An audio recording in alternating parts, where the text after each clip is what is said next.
Hello friends, welcome to ED action. இன்றைக்கி வந்து ஒரு சூப்பரான கல்கண்டு சாதம் செய்ய போகிறோங்க. இது ரொம்பவே சிம்பிளாக செய்யலாம், ரொம்ப டேஸ்ட்டாக இருக்கும். இந்த வீடியோ பார்க்குறவங்க லைக் பண்ணுங்கள், ஷேர் பண்ணுங்கள், சப்ஸ்கிரைப் பண்ணுங்கள். இப்போ வாங்க நம்ம வீடியோக்குள்ளே போகலாம்.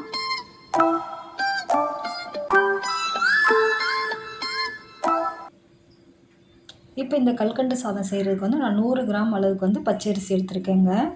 நம்ம எப்பவும் பொங்கலுக்கு வைப்போம்ல, அந்த அரிசி தான் எடுத்திருக்கேன்.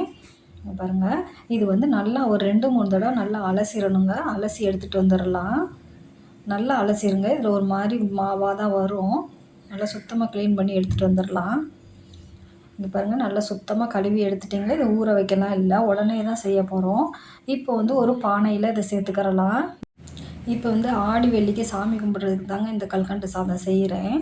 நம்ம எப்பவும் பொங்கல் தானே வச்சுக்கிட்டு இருப்போம். இது வந்து அது பொங்கலோட ரொம்பவே நல்லா டேஸ்ட்டாக இருக்கும். இங்கே பாருங்கள், இப்போ வந்து நான் அரிசியை வந்து அந்த பானையில் சேர்த்துக்கிட்டேன்.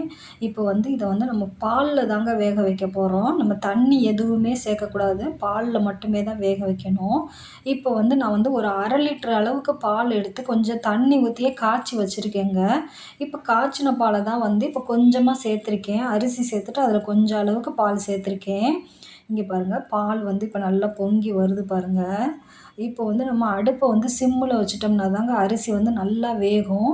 அடுப்புக்கு ஏற்றி வச்சோம்னா பச்சரிசி வேகாதுங்க, முழுசாக உருண்டுக்கிட்டே தான் இருக்கும். சிம்மில் வச்சுட்டோம்னா நல்லா மைய வேகும். அதே போல் வந்து பால் வந்து மொத்தமாக 1/2 லிட்டர் பாலையும் அப்படியே சேர்த்து வச்சிடக்கூடாது. வச்சுட்டோம்னா வந்து நம்மளுக்கு வந்து அரிசி வேகாதுங்க. கொஞ்சம் கொஞ்சமாக நம்ம சேர்த்துக்கிறலாம். இப்போ வந்து இந்த கல்கண்டு சாதத்துக்கு வந்து 100 கிராம் அளவுக்கு பச்சரிசி எடுத்திருக்கோம். அதுக்கு வந்து இப்போ வந்து நான் 1/4 கிலோ அளவுக்கு வந்து கல்கண்டு சேர்க்குறேங்க. இங்கே பாருங்கள், கல்கண்டு வந்து இந்த மாதிரி தான் இருக்கும். நம்மளுக்கு வந்து சீனிக்கும் இதுக்கு என்ன வித்தியாசம்னு பார்த்தீங்கன்னா, இதுக்கு சீனியை விட இது ரொம்பவே நல்லா டேஸ்ட்டாக இருக்கும். இது சீனியை விட கொஞ்சம் விலை ஜாஸ்திங்க. ரொம்ப நல்லா டேஸ்ட்டாக இருக்கும். இதில் செஞ்சு பாருங்கள். இங்கே பாருங்கள், 1/4 கிலோ அளவுக்கு எடுத்துருக்கீங்க. இப்போ 1/4 கிலோவும் நம்ம சேர்த்துக்கிற போகிறோம். 100 கிராம் அளவு அரிசிக்கு 1/4 கிலோ சேர்த்தோம்னா நல்ல தித்திப்பு கரெக்டாக இருக்கும். இங்கே பாருங்கள், இப்போ வந்து நம்ம வந்து அரிசி வெந்துருச்சா பார்க்கலாம். இங்கே பாருங்கள், நம்ம ஊற்றின பாலெல்லாம் நல்லா இஞ்சி இப்போ வந்து நல்லா வெந்துக்கிட்டு இருக்கு பாருங்கள். இப்படி தாங்க பால் ஊற்றணும். மொத்தமாக ஊற்றிட்டோம்னா நம்மளுக்கு வந்து அரிசி வேகாது. இப்போ வந்து நல்லா பாலெல்லாம் இஞ்சிருச்சு. திரும்ப நான் இன்னொரு தடவை பால் சேர்க்குறேன் பாருங்கள். இந்த மாதிரி கொஞ்சம் கொஞ்சமாக சேர்த்துக்கிறலாங்க. சேர்த்து விட்டு நம்ம வேக வைக்கையில் வந்து நல்லா மைய வெந்துடும் அரிசி. இங்கே பாருங்கள், நல்லா கிண்டி விட்டுறலாம். இப்போ பாருங்கள், இப்போ ஒரு 1/2 வேக்காடாக வெந்துட்டுருக்கு பாருங்கள். அவ்வளோதாங்க. இப்போ பாருங்கள், இப்போ அடுத்த தடவையும் காட்டுறேன். இப்போயும் நல்லா பால் இஞ்சி வந்துருச்சு. இப்போ நல்லா இந்த மாதிரி இப்படி கரண்டிலே லைட்டாக மசிச்சு விட்டுறலாம். அப்பப்போ கிளறி விட்டுக்கிட்டே இருக்கலாம். இங்கே பாருங்கள், இப்போ பால் வந்து மீதம் உள்ள பாலை இப்போ நம்ம சேர்த்துக்கிறலாங்க.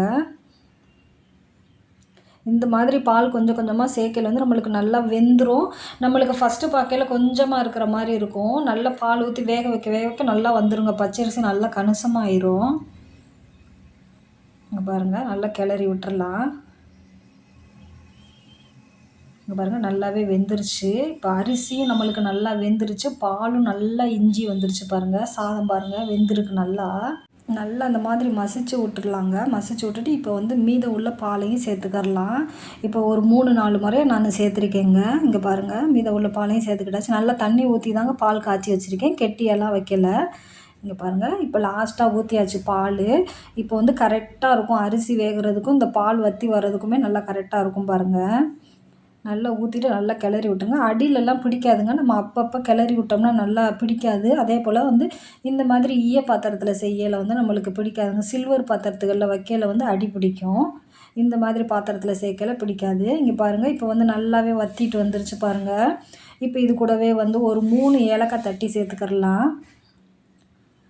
இது வாசனைக்காக சேர்த்துக்கலாம். இப்போ ஏலக்காய் சேர்த்ததோடையே நான் வந்து கல்கண்டு சேர்க்குறேன் பாருங்கள். கல்கண்டை வந்து நான் உடச்செல்லாம் போடலைங்க, அப்படியே தான் சேர்க்குறேன் பாருங்கள். இப்போ நம்மளுக்கு வந்து அந்த ஹீட்லேயே வந்து நல்லா கரைஞ்சிரும் இந்த கல்கண்டு.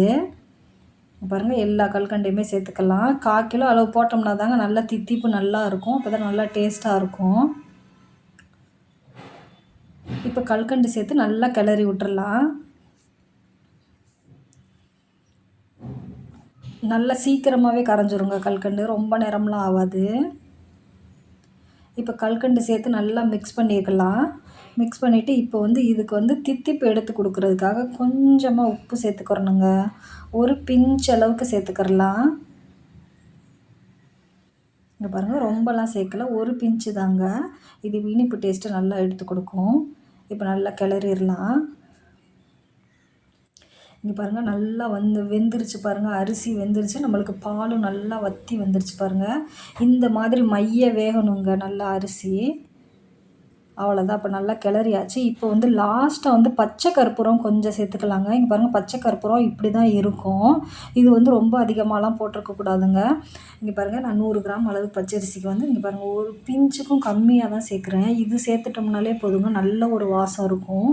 ரொம்ப அதிகம் சேர்த்துடக்கூடாது, திகட்ட ஆரம்பிச்சிரும். பாருங்கள், அதையும் சேர்த்து இங்கே பாருங்கள், இந்த மாதிரி தாங்க இருக்கும். இப்போ அதையும் சேர்த்து நல்லா கிளறி விட்டுறலாம். இது சேர்த்துட்டு ரொம்ப நேரம்லாம் கிளற வேணாங்க. ஒரு நிமிஷம் கிளறி விட்டோம்னா போதும், ரெடி ஆயிரும். அதே போல் இந்த பக்குவத்தில் இருந்தால் போதும். நேராக இன்னும் நல்லா இஞ்சி வந்துடும் நம்மளுக்கு. அவ்வளோதான். இங்கே பாருங்கள், இந்த மாதிரி தாங்க இருக்கணும். இப்போ வந்து நம்ம இறக்கி வச்சிடலாம். இறக்கி வச்சுட்டு இப்போ வந்து நெய், நம்மளுக்கு தேவையான அளவு நெய் சேர்த்து முந்திரி திராட்சை வறுத்து போட்டுக்கரலாங்க. நான் முந்திரி பாதாமும் கொஞ்சம் எடுத்திருக்கேன். 2 சேர்த்து நல்லா பொரிச்சுக்கலாம். இதோட கிஸ்மிஸ் பழமும் சேர்த்துக்கரலாங்க. சேர்த்து நல்லா பொரிச்சாச்சு. இங்கே பாருங்கள், நல்லா செவக்க வச்சே பொரிச்சாச்சு. இப்போ வந்து இந்த பானையில் சேர்த்துக்கரலாங்க அதை. இங்கே பாருங்கள், இதை சேர்த்துட்டு நல்லா கிளறி விட்டுக்கலாம். கொஞ்சம் நெழுகலாக இருக்கிற மாதிரி தான் இருக்கும். இப்படி இருந்தால் தாங்க நல்லாயிருக்கும். நேராக சாப்பிடையில கொஞ்சம் நல்லா இறுகிரும். அவ்வளோதாங்க, ஒரு சூப்பரான கல்கண்டு சாதம் ரெடி ஆயிடுச்சு. இது ஆடி வெள்ளி சாமி கும்பிட்றதுக்கு தாங்க செஞ்சுருக்கோம். இதே போலயே நீங்களும் ட்ரை பண்ணி பாருங்கள். உங்களுக்கு இந்த கல்கண்டு சாதம் எப்படி வந்துச்சுன்னு மறக்காமல் கமெண்ட்டில் சொல்லுங்கள் ஃப்ரெண்ட்ஸ். தேங்க்யூ ஃபார் வாட்சிங்.